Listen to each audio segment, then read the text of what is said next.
This podcast is brought to you by the Environment Institute of the University of Adelaide.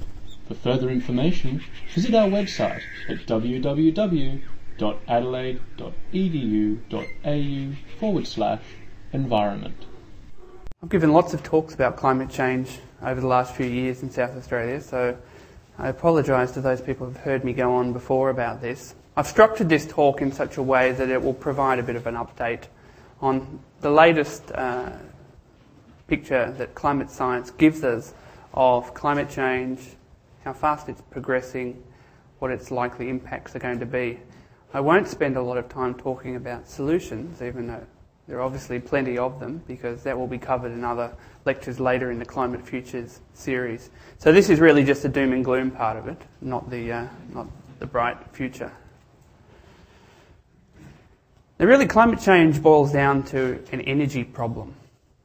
And the problem is that as we've developed an industrial society, we've been able to do so on the basis of stored energy in the form of oil and gas and coal. Now this has been a great boon to civilization. We couldn't possibly have moved beyond an agrarian society without this readily available source of energy. So it's enabled us to develop the technological marvels we see around us today, to hugely increase our productive capacity both in industry and in agriculture, to make great strides in medicine and communications. But as we're now finding out, it comes at a cost, and if we want to continue to maintain our productive modern society, we need to look for other sources of energy that don't release carbon. And especially carbon that's been stored for millions of years, and so when it's being released into the atmosphere and into the modern carbon cycle, is adding to it. Now if we burn something like wood, for instance, we're not adding to the carbon in the carbon cycle because it was very recently drawn out of the air by plants. Whereas when we're adding fossil carbon, that hasn't been in circulation for tens to hundreds of millions of years, and so it takes a long while to remove that carbon again from the carbon cycle. It just hasn't been in circulation for that long. That's the fundamental problem with climate change. Climate change is a symptom of an energy problem rather than being the fundamental problem itself. Now, science has been able to measure many aspects of climate change, and the most fundamental one is illustrated here in this slide. To the left shows the emissions of three important trace gases in the atmosphere. So they only exist in the atmosphere in very small proportions, but they have a large impact on the climate system. The top one here is carbon dioxide. Then we have methane and nitrous oxide. There are many other greenhouse gases. These are three important long-lived greenhouse gases. So they stay resident in the atmosphere for years to centuries. And indeed, carbon dioxide, a reasonable fraction of it, remains resident for millennia. Now what we've observed is as human activity has greatly increased its use of fossil carbon, we've seen a huge increase in the concentrations of these greenhouse gases as a result of burning coal, oil and gas, as well as other contributions from land use changes, such as clearing of forests. And we've also seen an increase in methane and nitrous oxide from agricultural activity predominantly, but also you get a lot of release of methane from coal mining and oil and gas exploration. Natural gas is essentially all methane. So we've seen global society, as it's developed, increasing its use of fossil energy, and as a result increasing the concentration of greenhouse gases such as carbon dioxide and methane, these carbon-containing gases, as well as non-carbon-containing greenhouse gases such as nitrous oxide in the atmosphere. So that right-hand chart shows the build-up year by year of the increase in carbon emissions that industrial society is producing. You can see the dots for 2005 and 2006. The little coloured lines there, incidentally, are some projections that were made about 15 years ago for how emissions may progress. So you can see we're, at least up to 2006, we were going along at a fair clip. Now, the global financial crisis has probably dampened that somewhat, but we're still right up near the top of what we expected to be 10 or 15 years ago. Much of that growth in emissions has come from the developing world, even though the developed world has to date contributed to most of the extra carbon in the atmosphere. So the country with the greatest responsibility per capita for climate change is the UK.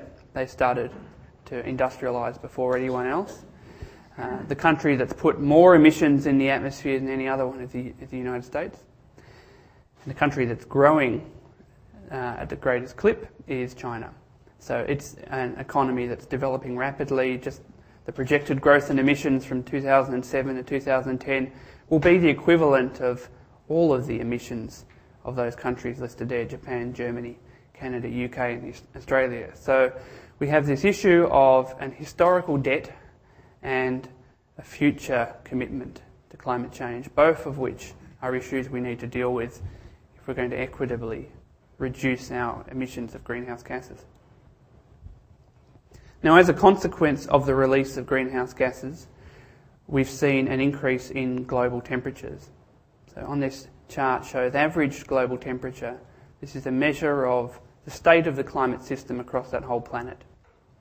So it's not the weather that you'd experience outside today or even the average climate for a region such as South Australia. It's that averaged over the whole planet, the tropics and the temperate regions and the polar ice caps. And so it gives you an index of the state of the planetary system.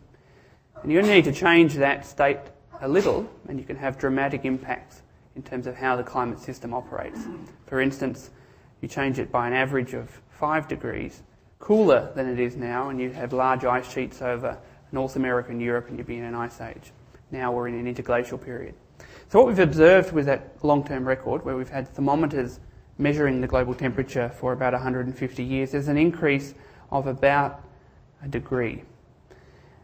And we can be confident that a large fraction of that has been caused by the increase in greenhouse gases. Not all of it. Some of it's caused by other climate-forcing effects, such as volcanoes, changes in solar activity and ocean atmosphere dynamics, and I'll talk through some of those a little later. But the predominant effect has been increases in greenhouse gases. So science today understands climate change fundamentally on the basis of these 3 principles. How climate's changed in the past, so Earth's paleohistory. We can look at what's caused climate to change before people were around, and that gives us an idea about how the climate system will respond to our activities. Then, of course, there are observations of ongoing climate change, such as that graph I showed you of temperature change, and many other features we can measure, such as changes in ice sheet dynamics, heat content of the ocean, and extreme events. And then we have information from climate models, which allow us to integrate information from a wide variety of sources. And so it's essentially an aid to interpreting those other 2 lines of evidence. Climate models are not the primary basis on which we infer climate change. They're more a way of capturing and integrating that information in a way that's useful for understanding the relative effect of different forcing effects on the climate, as well as for making predictions about future climate change. Now, looking back beyond the instrumental record, which only goes back 150 years, we have to use alternative measures to infer the global climate. And here's a recent paper looking back over 1,800 years at the climate of the Northern Hemisphere. And this is inferred from a range of different measures. We have the red line right over this side, so there's the year 2000, going back to the year 200 AD. The red line there is instrumental record, so that's what we have a high resolution record for. And in going back further in time, we have to use things such as the growth rate of corals, or of the isotopic composition of stalactites in caves, and the growth rate of tree rings. Many different lines of evidence to suggest what the climate may have been like back in time. And from that we can infer that it was variable through time, but the last 50 years have been probably the warmest on record over that period of time. Now, since we've had the instrumental record, we've been able to measure much more precisely changes in global temperature. So this animation I'm about to run shows how climate has changed from year to year since 1884 here. This is an animation you can get from NASA, where it's compared to some average period about midway through the 20th century. So the average climate from 1951 to 1980 compared to each other year. So for instance, blue areas on that map in 1884 were cooler on average than that period from mid-20th century, whereas yellow and red are warmer. So northern Alaska was warmer in that year than the average. Most of the world was cooler. Now, we'll step through the years fairly quickly, but what you should notice is that there's a lot of regional variability. So whilst most of the world is blue in the early 20th century, cooler than the mid-20th century, different parts of the world get hot at different times, and you go through a run of years which are quite warm, such as the late 1940s. But it's been since about the 1970s that we've seen the most pronounced human signature of climate change, and that's been an accumulative effect where the 80s were the hottest decade on record, followed by the 90s and followed by the last decade.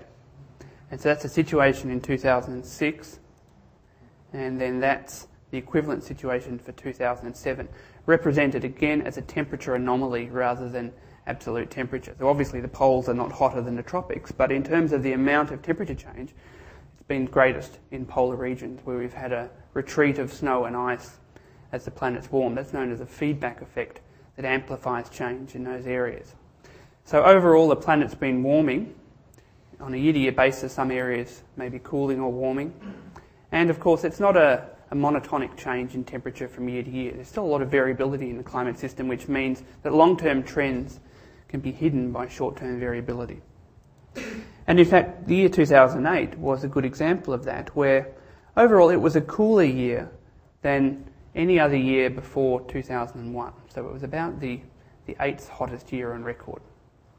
Now, if climate change was occurring very incrementally, year by year, you would have expected it to be the hottest year on record. It wasn't. That's because there are internal dynamics in the climate system that can cause the weather that occurs in any particular year to be quite variable. But what you note from 2008, which is shown on this part of the graph, compared to that average period of 2001 to 2007, is that the Pacific Ocean was very cool. Parts of the Southern Ocean were cool, and it was really hot over Siberia and the Arctic. So overall, it was still a hot year. It was the hottest year on record in that part of the Northern Hemisphere, but it was moderated by a La Nina effect, where cool, deep water from the Pacific Ocean was brought to the surface. Now, you can break down the global temperature into a seasonal basis, as is done here. So here we're looking back to the year 1950 through to 2008. We have global temperature here, and we have temperature at low latitude, so around the tropics, which tends to be more variable than the global picture overall because we're looking at a smaller region of the planet. A lot of variability in seasonal change, and there are other effects you can notice on the climate here. So we've got a few large tropical volcanoes going off here. They have a short-term cooling effect on the climate. And then you have a strong effect of ENSO, so the El Nino Southern Oscillation, where when you're in a strong El Nino period, such as here, 1998, you get a large spike in temperatures, especially around the tropics. Whereas if you're in a La Nina year, like here in 2008, you tend to get a dip in temperatures. So much of that internal variability can be explained by things that are unconnected, or at least only very slightly connected to human activity. There may be some impact of human activity on the ENSO cycle, but not, for instance, on volcanic activity. Then, of course, the sun, which is ultimately the source of all energy that reaches the planet, will have an impact on climate as well. And there's a well-known phenomenon of changes in total solar radiance and sunspots that occur on about an 11-year cycle. Now, when we're at a maximum sunspot activity, we tend to get a little bit more radiation, a couple of fractions of a percent more radiation reaching Earth than we do in sunspot minimum.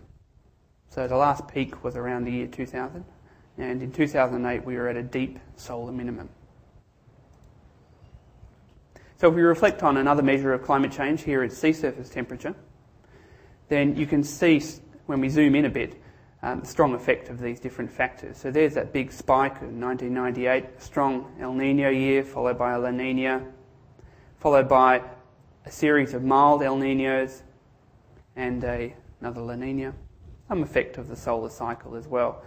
An overall trend upwards, but a trend that's affected in the short term greatly by internal climate variability and other forcing effects such as changes in solar activity.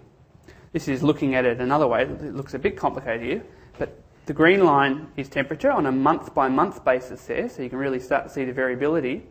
The blue line is the Southern Oscillation Index. Here it's been inverted and normalised so that it, because normally you'd have the peak of SOI would actually be representing a La Nina, but so here I've reversed it around. And you can see the strong correlation. You get spikes in temperature when you've got a strong El Nino effect, and you get dips in temperature when you've got a strong La Nina effect. And the red line there is total solar radiance, and that also has an effect on temperature. From the top of the solar cycle to the bottom, about 0.15 to 0.2 of a degree Celsius effect.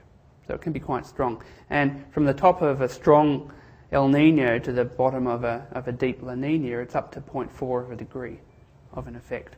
So those are large changes superimposed on a gradual trend. Something which tends to be less prone to that variability that we see in air temperatures is changes in ocean heat content, which we've been able to measure relatively well since about the 1970s, when we've had a large amount of instrumentation in the oceans. And what we find from these is that the observations show short-term fluctuations but an accumulating gain of heat in the oceans. Now, in fact, because the oceans are such a vast body of water, it takes a lot of energy to heat them even a little. And it also takes a lot of energy to melt ice. You have to force ice to cross that threshold from being solid to liquid, and that crossing that threshold takes a lot of energy. So in fact, of all the extra energy that's being trapped at the Earth's surface as a result of increases in greenhouse gases, about 90% of it's gone into heating the ocean, about 7%'s gone into melting ice, and only about 3%'s gone into directly affecting air temperatures. So that's the most variable and imprecise way to measure climate change. So to summarise that, climate change depends on a lot of things that climate scientists try and take account of. When you're averaging climate across the globe and you're taking away the effect of weather and chaotic effects, then the long-term change in climate will be dependent essentially on these three factors: equilibrium climate sensitivity, forcings, and response time.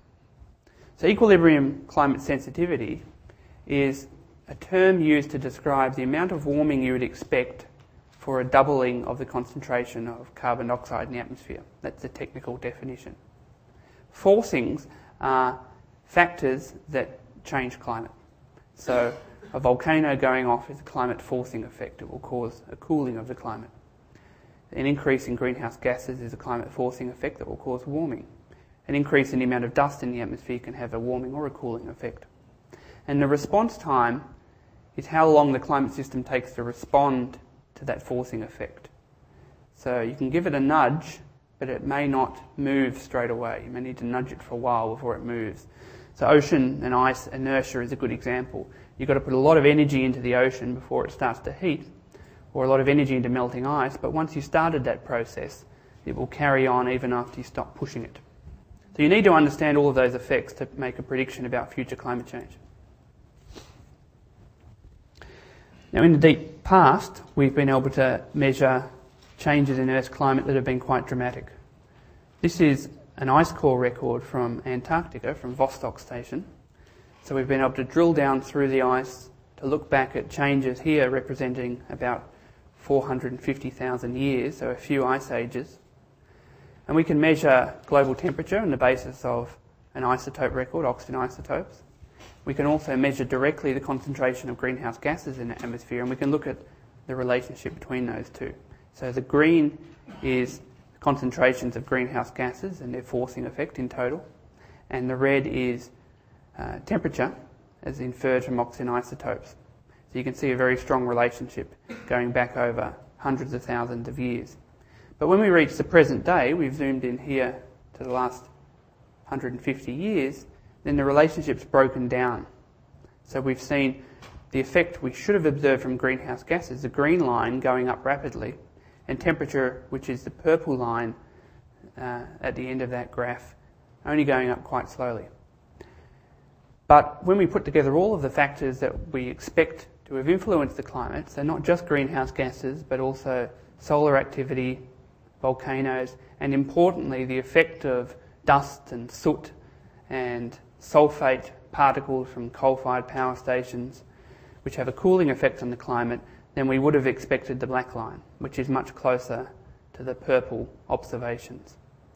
So we've got an inertia in the climate system where we haven't seen all of the warming we would have expected to date, and we've got these competing effects that have a warming and cooling effect on the climate.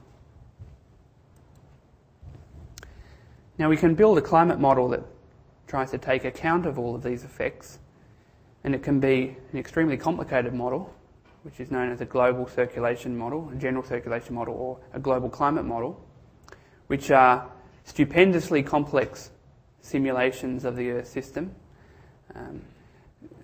taken across the globe on about a 250 kilometre grid cell and taken up to many layers of the atmosphere.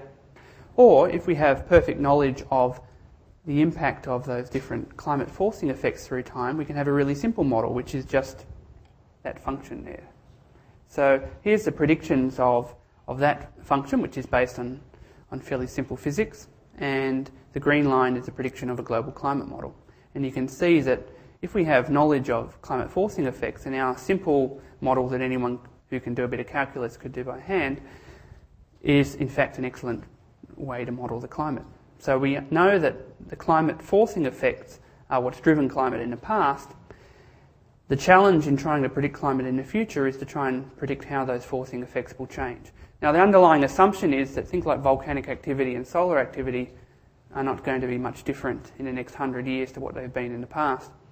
But greenhouse gases will continue to accumulate, and so the prediction is that the temperature will continue to rise. Climate models are also useful for performing experiments on the climate system. Now if we had multiple planets to play with, then we could have civilization occurring on a bunch of them and not on others, and we could observe directly the effect of human activity. Given that we can't do that, we make a model Earth, and then we torture it in various ways to try and understand the relative impact of these effects. Here we show a graph of actual temperature, which is the black line, model predicted temperatures, which is the pink line, and the same models run without humans being on the planet. And you can see really hard to distinguish between human and natural effects through to about 1960. The human fingerprint on climate was very minor. But because of lags in the climate system and an ongoing build-up of greenhouse gases, the human signature has become more and more apparent over the last 50 years, until we've reached the point, the present day, where there's about a half a degree difference between what we would have expected if humans hadn't been here and what we've actually observed. That's a human signature superimposed upon natural climate variability. The human signature has been both a positive one and a negative one. This is a concept known as radiative forcing, which is just a way of expressing how hard we're pushing on the climate or pulling it back. And humans have had two major impacts. They've had a warming impact by increasing greenhouse gases, so that's represented here. And we've had a cooling impact, which is all these aerosols, the dust and the sulfate particles and so forth that we've thrown up. And you sum those two together and you get the net effect. If it was zero, it means we wouldn't be changing the climate at all. But if it's positive, we'd be warming it. If it's negative, we'd be cooling it. The net effect is uncertain. That's why we're representing it by a distribution. But it's likely to be about 1.5 watts per metre squared, which translates to about 0.6 of a degree of warming we should have observed so far. Now, using those climate models, we can then make predictions. If we project forward different storylines, scenarios for future carbon emissions, what the temperature will be like in the future. There are uncertainties because different climate models will give you slightly different answers. And also, of course, we have no idea how human society will respond to this challenge, whether it will decarbonise the economy at all. And so depending on those scenarios, we could have anywhere from 5 to 7 degrees of warming a century through to, I'll use the term reservedly, as little as 2 to 3 degrees of warming. If we followed that business as usual pathway, then we can use a climate model to look at those anomaly maps again, like the one I showed you for the past century, and imagine what the world would be like. By 2050, business as usual scenario is about 2.5 degrees of warming. That's the mean. But it's not even across the globe. We've had around 11 degrees of warming by that time in the Arctic. And by about 2100, we've had about 27 degrees of warming in the Arctic. And maybe 3 to 4 degrees around the equator. A global average change of almost 6 degrees under that business as usual scenario. That's a scenario, obviously, where we're going to have major climate impacts.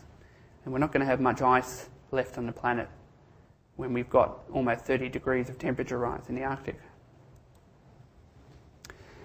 So there are uncertainties in our predictions based both on uncertainties in how well we understand the climate system and also uncertainties in human emissions. So we're looking at a future scenario for Australia. We might have a high emissions scenario or a low emissions, and different sensitivities of climate models.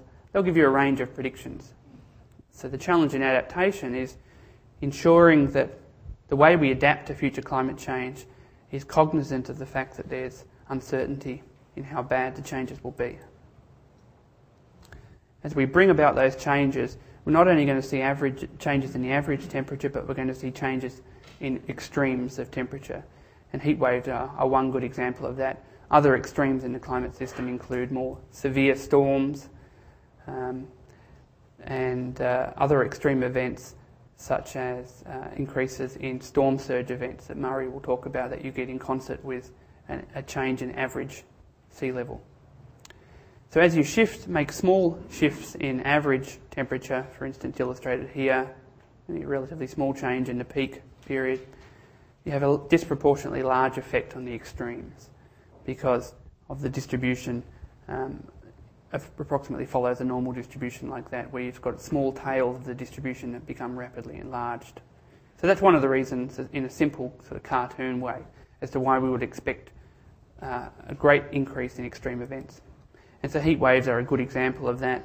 The heat wave of Europe of 2003 was obviously an extreme event compared to all the other years that Europe has observed over the thermometer record. Heat wave in Adelaide last year, the March heat wave went on for 15 days, which was smashed the previous record of 8 days, and that was obviously going to be a very rare event in that case, and we've had followed hot on the heels of that another intense and long heat wave in January this year. They're unusual events coming quickly together, extreme events. They're the sort of things that we predict to be more likely as the planet continues to warm. The heat wave in Europe is shown here compared to historical temperatures, and the coloured lines there are different model simulations. The black line's actual summer temperatures in Europe. There's a heat wave from 2003. You run those models forward, business as usual, you find that by about 2040, that extreme year is an average year, and by about 2060 it's a cold year. So as you get a progressive change in the average, you also get a change in the frequency of extreme events. And as we're changing the average temperature and the dynamics of the climate system, we're seeing feedback effects, impacts on other features which ultimately help control the climate system, such as the amount of ice in the Arctic. So we're seeing that declining rapidly, as well as the loss of land-based ice in places like Greenland. So for instance, the sea ice in the Arctic is retreating, especially in the summer. We're seeing much less sea ice remaining in September, the peak of the melt period. That was 2007 extent, which was the lowest extent on record. 2008 actually had more ice remaining at the peak of summer than 2007. But the colours here represent how thick the ice was, and where yellow is quite thick old ice and red is thin young ice. And you can see that when we move to 2008, we've got more ice cover, but less ice volume. It's the lowest volume on record. Less thick ice is remaining. Ultimately, when you start to melt ice that exists on land, that increases sea level, as well as just heating the oceans, causes the ocean to expand and that to raise sea level. And recent observations suggest that's going at a very high rate. Murray will talk more about that. If we look at the deep time perspective, there's a strong relationship between global temperature and sea level, and that would predict anywhere from 1 to 30 metres of sea level change over the next few centuries as a result of the amount of warming we've already inflicted upon the system.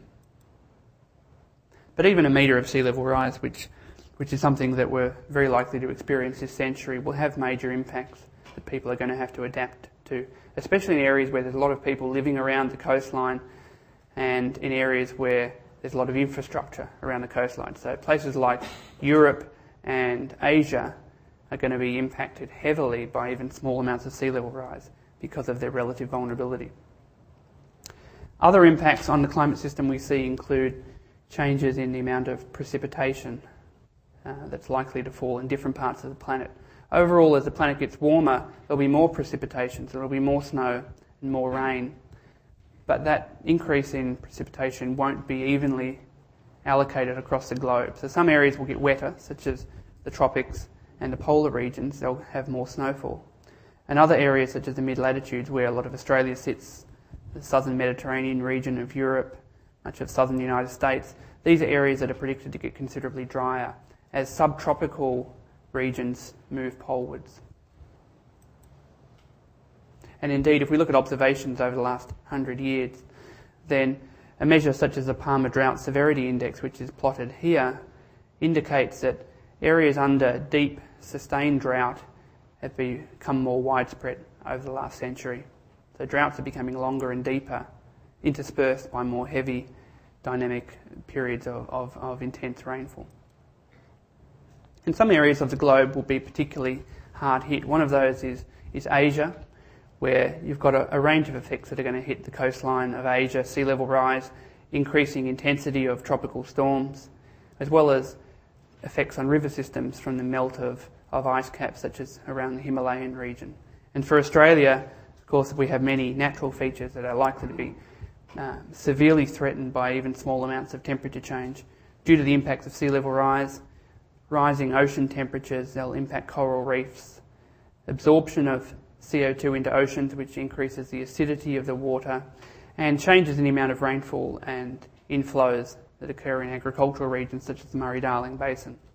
These are areas that are under heavy threat from what seems like relatively small amounts of average temperature change. And we're seeing impacts on the carbon cycle itself, where as we continue to pump more fossil carbon into the atmosphere and into the oceans, its ability to absorb that carbon, about half of it on average is absorbed each year, is declining, especially in the oceans. Now, I said I won't talk much about solutions because that's a whole other lecture, but clearly the solution is moving to energy sources that don't rely on fossil carbon. So what we've tended to rely on is oil and gas and coal. What we're going to have to rely on is essentially solar energy in its many forms: direct solar energy, hydro, wind and biomass, and of course nuclear energy as well. There's a lot of concentrated energy in uranium, huge amount of energy that can continue to support an energy intensive society. South Australia has many resources in terms of renewable energy, and a few of them are highlighted there. Geothermal areas in the north, as well as intense solar radiation there, so perfect for solar thermal power plants. Great wind and wave resources on the Eyre Peninsula. Clusters of resources that we should be able to tap much more effectively than we've done in the past. And of course, we have huge uranium deposits as well.